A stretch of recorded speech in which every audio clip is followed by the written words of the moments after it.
हर एक जनजाति सुरक्षित रहे, समाज हमारा सुंदर रहे। हम चाहते हैं एडीसी और शक्तिशाली बने और जनता के लिए काम करे। हमारा काम ही हमारा स्लोगन है। हमको इतना ज्यादा स्लोगन देने जरूरत नहीं है, क्योंकि हमारा काम ही हमारा स्लोगन है। थोड़ा पीछे लाम सोगो लाम सोगो लाम सोगो नाटा जिनो जुगो तो लाम सोगो लाम सोगो लाम सोगो नाटा जिनो जुगो तो स्वागतम स्वागतम स्वागतम नाटा जिनो जुगो तो लाम सोगो लाम सोगो लाम सोगो नाटा जिनो जुगो तो लाम सोगो लाम सोगो लाम सोगो नाटा जिनो जुगो तो लाम सोगो लाम सोगो लाम सोगो नाटा जिनो जुगो तो लाम सोगो लाम सोगो लाम सोगो नाटा जिनो लाम सोगो लाम सोगो लाम सोगो नाटा जिनो लाम सोगो लाम सोगो लाम सोगो नाटा जिनो लाम सोगो लाम सोगो लाम सोगो नाटा जिनो लाम सोगो लाम सोगो लाम Sogou Nataji welcome Welcome, welcome, Nataji welcome welcome, welcome, Nataji welcome welcome, welcome, Nataji welcome welcome, welcome. Nataji welcome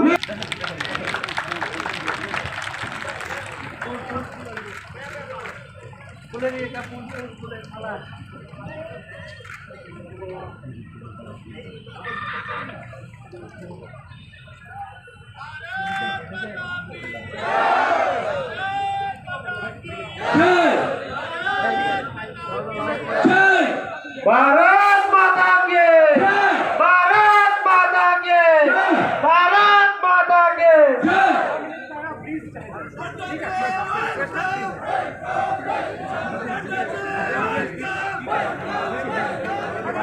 Nataji welcome Nataji welcome Welcome, welcome.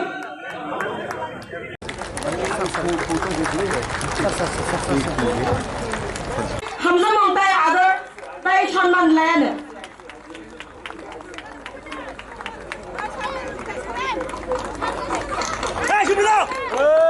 चिने बरम गना राजीव भट्टाचार्य जी बोची निबस कंगा कॉब नारंग सुनजो तो लिया पकड़ो लाभ सुनाए ना please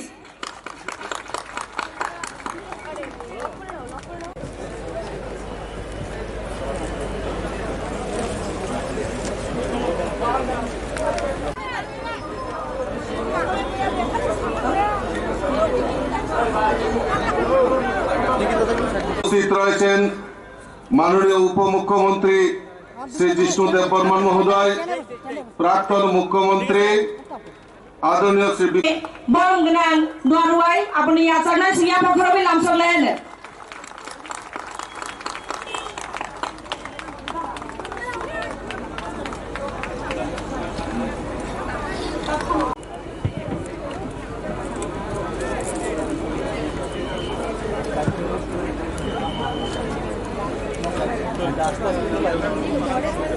Tabuk sini bus kalau kau nak.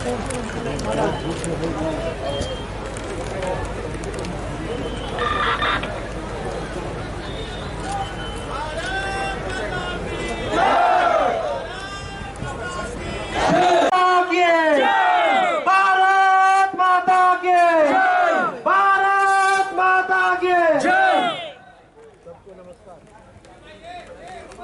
এবং দূর দূরান্ত থেকে এই রৌদ্রকে উপেক্ষা করে আমাদের এই মঞ্চে এই সভাতে যারা উপস্থিত হয়েছেন আমি তাদেরকে অসংখ্য অসংখ্য ধন্যবাদ করুণা জানাচ্ছি। আমরা সৌভাগ্যবাन देश के लिए अपना योगदान किया है, उसको एक तरीके से म्यूजियम के रूप में स्थापित करने का काम किया है। काशी गारो आंदोलन, बीजू आंदोलन, कौल आंदोलन, मणिपुर आंदोलन, दुर्गावती आंदोलन और रानी कमलावती का जो सैक्रिफाइस था, उनका जो योगदान था, इस पर म्यूजियम बना करके इसको भी काम में लाने का काम किया, तो वो हमारी सरकार ने किया। मित्रों, अगर हम सीपीएम की सरकार की बात करें तो उन्होंने 25 साल में जनजातियों को हमेशा उपेक्षा की दृष्टि से देखा और ये महाराजा वीर विक्रम किशोर माणिक्य जी, बहादुर जी, इनके बारे में भी अगर कोई नेशनल एयरपोर्ट बना करके उनको इज्जत देने का काम किया तो तो वो भी प्रधानमंत्री मोदी जी ने किया है, ये भी हमको याद रखना चाहिए। और 450 करोड़ रुपए खर्च करके नेशनल एयरपोर्ट बनाया गया है।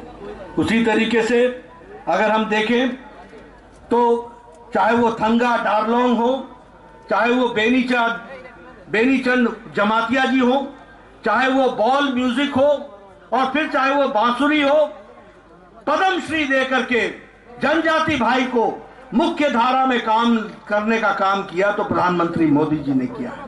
इसलिए मित्रों, मैं एक लंबी गाथा आपके सामने रख सकता हूं। जनजाति का विकास का नाम है तो उसका दूसरा नाम भारतीय जनता पार्टी है। जनजातियों के विकास का अगर दूसरा नाम है तो वो भारत के यशस्वी प्रधानमंत्री नरेंद्र मोदी हैं। इस बात को हमको समझना चाहिए। आप बताइए, आपके इलाके में सीपीएम के दौरान वायलेंस होता था कि नहीं होता था? अत्याचार होता था कि नहीं होता था? बताइए, अत्याचार होता था कि नहीं होता था? कानून व्यवस्था को धत्ता दिखाया जाता था कि नहीं दिखाया जाता था? आज आपको शांति से जीने का अधिकार मिला कि नहीं मिला? आप बताइए, विप्लव देव ने आपका विकास किया कि नहीं किया? आप बताइए, मानिक साहब का विकास कर रहे हैं कि नहीं कर रहे हैं? ये मैं इसलिए आपसे पूछ रहा हूं कि एक सरकार थी जिसने अंधेरगर्दी मचाई, एक सरकार थी जिसने आपको लूटा, एक सरकार थी जिसने आपकी चिंता नहीं की, और एक सरकार है जो आपकी चिंता के लिए दिन रात मेहनत कर रही है।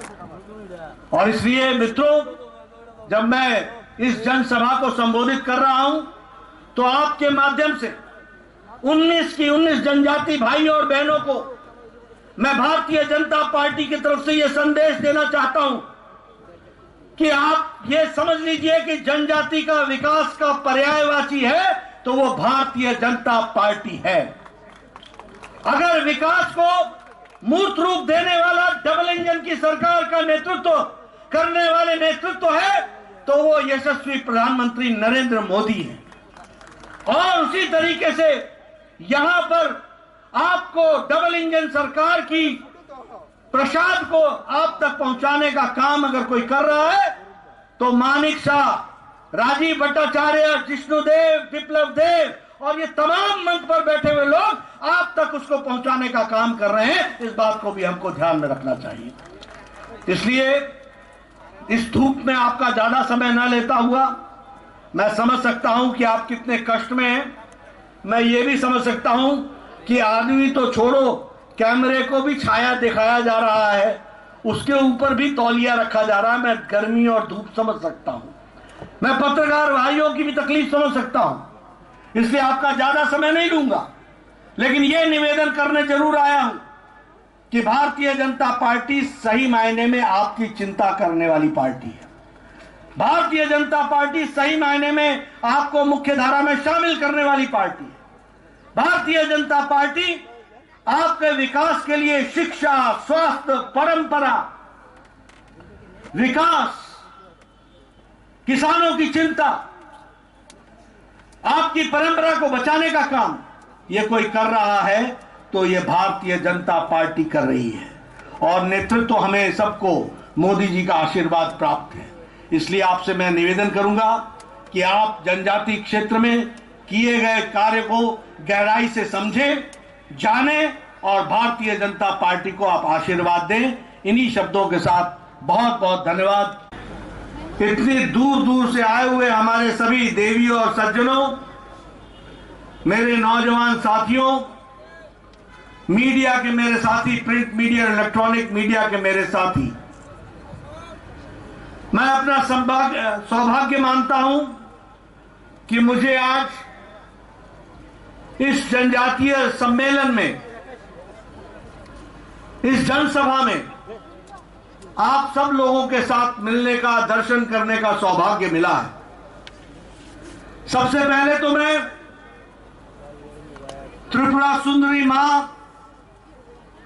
यहां की देवी, इस पावन भूमि की और सारे देश में जिनको हम सब लोग पूछते हैं, ऐसी माता हमारी त्रिपुरा सुंदरी जी को हम नमन करते हैं, आशीर्वाद लेते हैं और उनका नमन करते हुए हम अपनी बात को प्रारंभ करते हैं।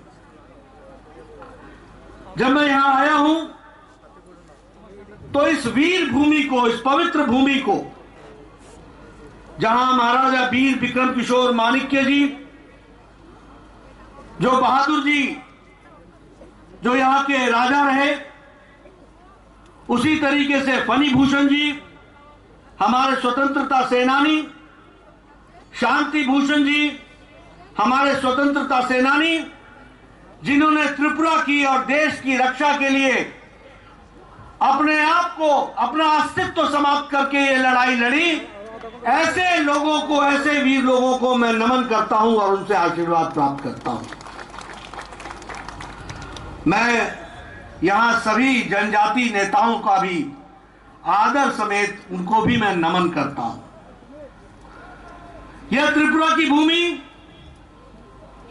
जो विभिन्न जनजातियों से, लगभग 19 समुदायों से, 19 जनजातियों से त्रिपुरा प्रदेश एक तरीके से खुशहाल आगे बढ़ने वाला, अपनी आकांक्षाओं को पूरा करते हुए आगे बढ़ने का, पहले विप्लव देव जी और मानिक शाह जी के नेतृत्व में यह प्रदेश आगे बढ़ने के लिए जो आगे बढ़ा है, ऐसी पवित्र भूमि को जहां मैं नमन करता हूं, वहीं मैं जनजातीय समुदाय को भी नमन करता हूं और आशीर्वाद लेकर के अपनी बात को प्रारंभ करता हूं। खुशी के साथ कह सकते हैं कि भारत के यशस्वी प्रधानमंत्री ने जनजाति समाज को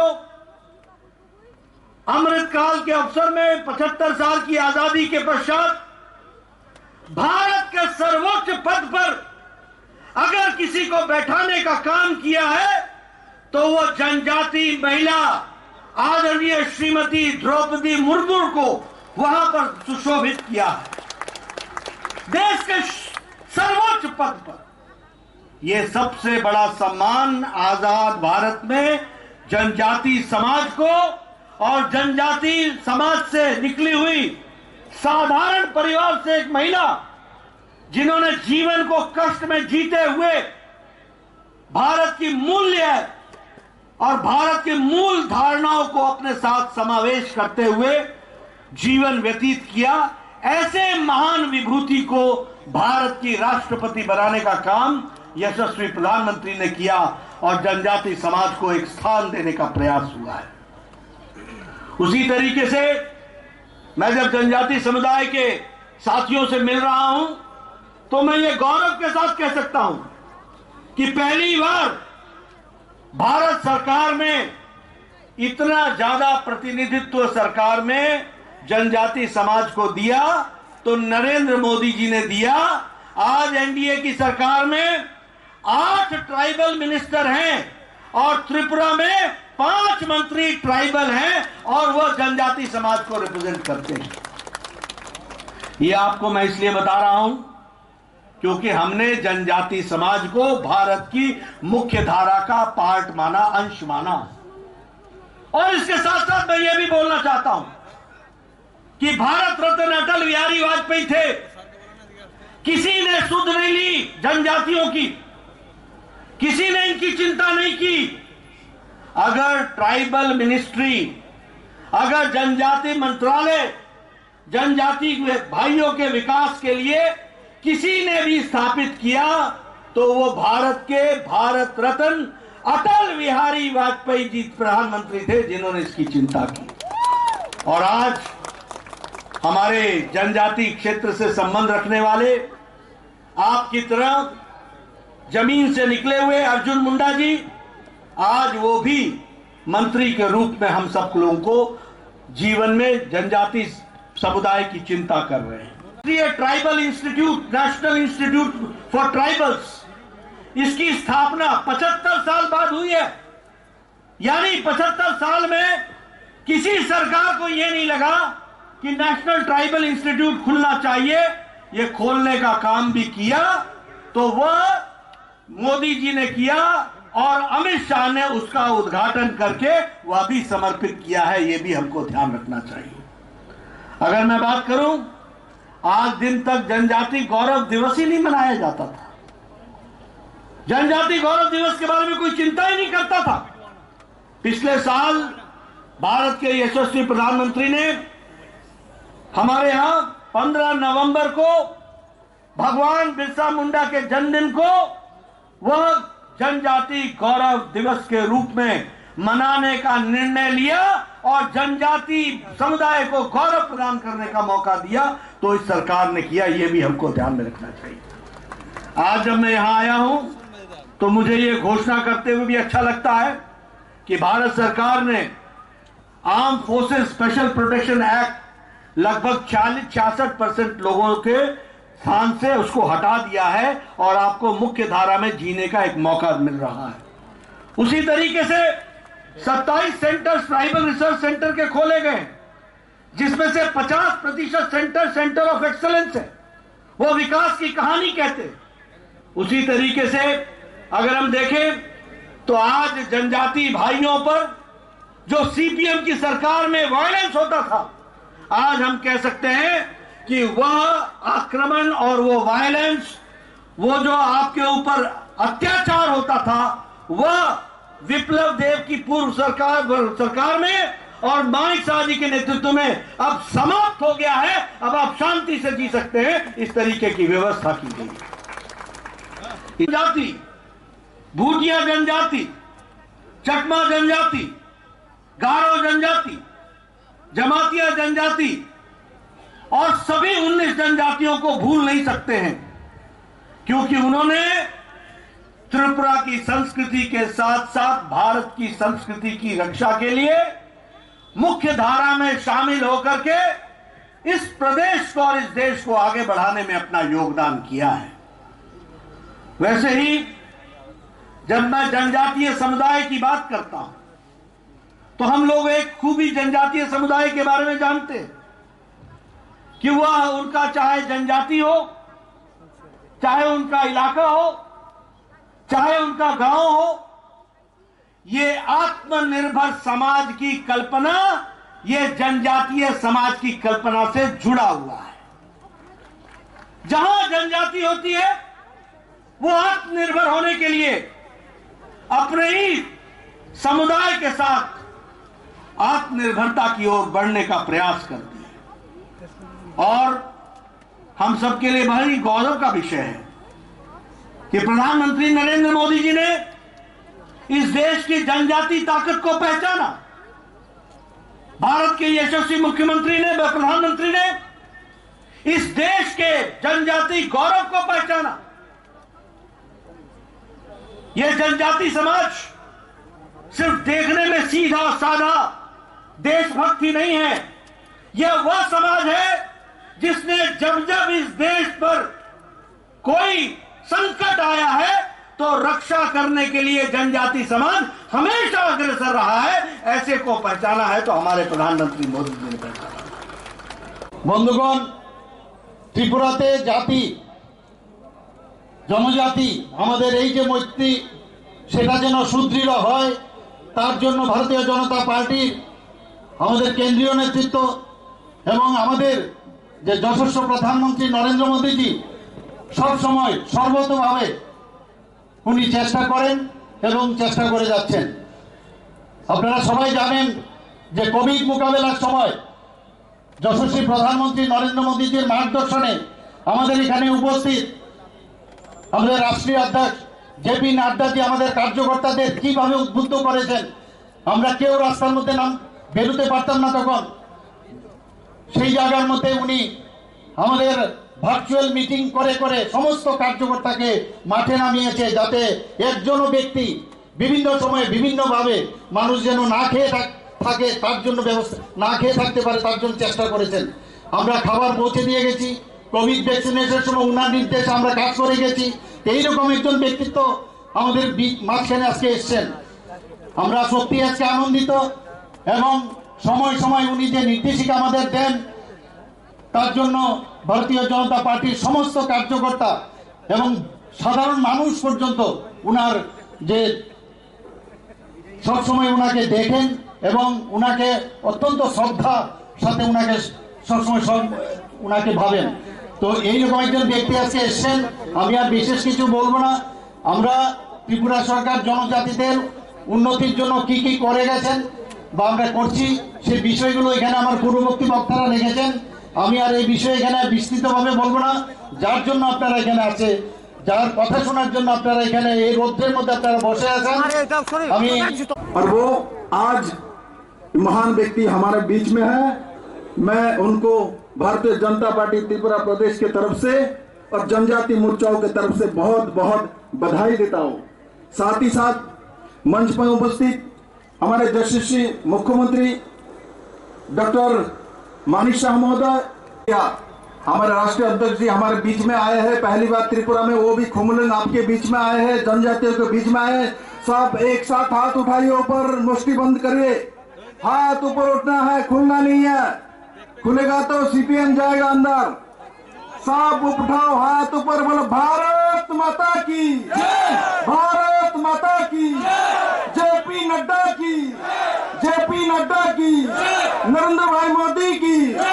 সবাইকে অনেক অনেক ধন্যবাদ। সৌভাগ্যবান আজকে যখন মাতা ত্রিপুরেশ্বরী মন্দিরে যখন আমার রাষ্ট্রীয় অধ্যক্ষজিকে, রাষ্ট্রীয় সভাপতিকে আমি নিয়ে যাচ্ছিলাম, আর ঠিক গাড়ির মাঝখানে আমি বসেছিলাম, আমার দুই দিকে বর্তমান মুখ্যমন্ত্রী, প্রাক্তন মুখ্যমন্ত্রী বসে সেই গাড়িতে যাচ্ছিল। আর আমি আমার সেই পরমেশ্বরের কাছে আমি বলছিলাম যে আমি খুব ভাগ্যশালী যে আমার সঙ্গে দুইজনের আশীর্বাদ, আমার ব্রহ্মা বিষ্ণু মহেশ্বরের আশীর্বাদ যেমন রয়েছে, সঙ্গে আমার পাশে বসা দুইজন বলিষ্ঠ নেতৃত্ব যারা সরকারকে পরিচালনা করছে, মানুষের জন্য কাজ করছে, তাদেরও আশীর্বাদ আমার সঙ্গে রয়েছে।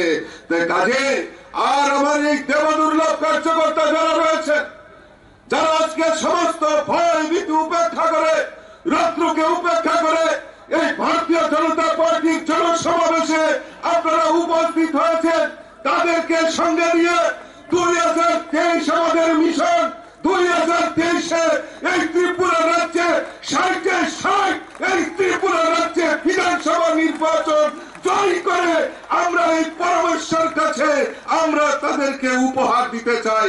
তাই সারা ভারতবর্ষের মধ্যে ভারতীয় জনতা পার্টি আমরা জানি যে সর্ববৃহৎ একটা পার্টি, এবং সেই পার্টি প্রায় 17 কোটি তার মেম্বার।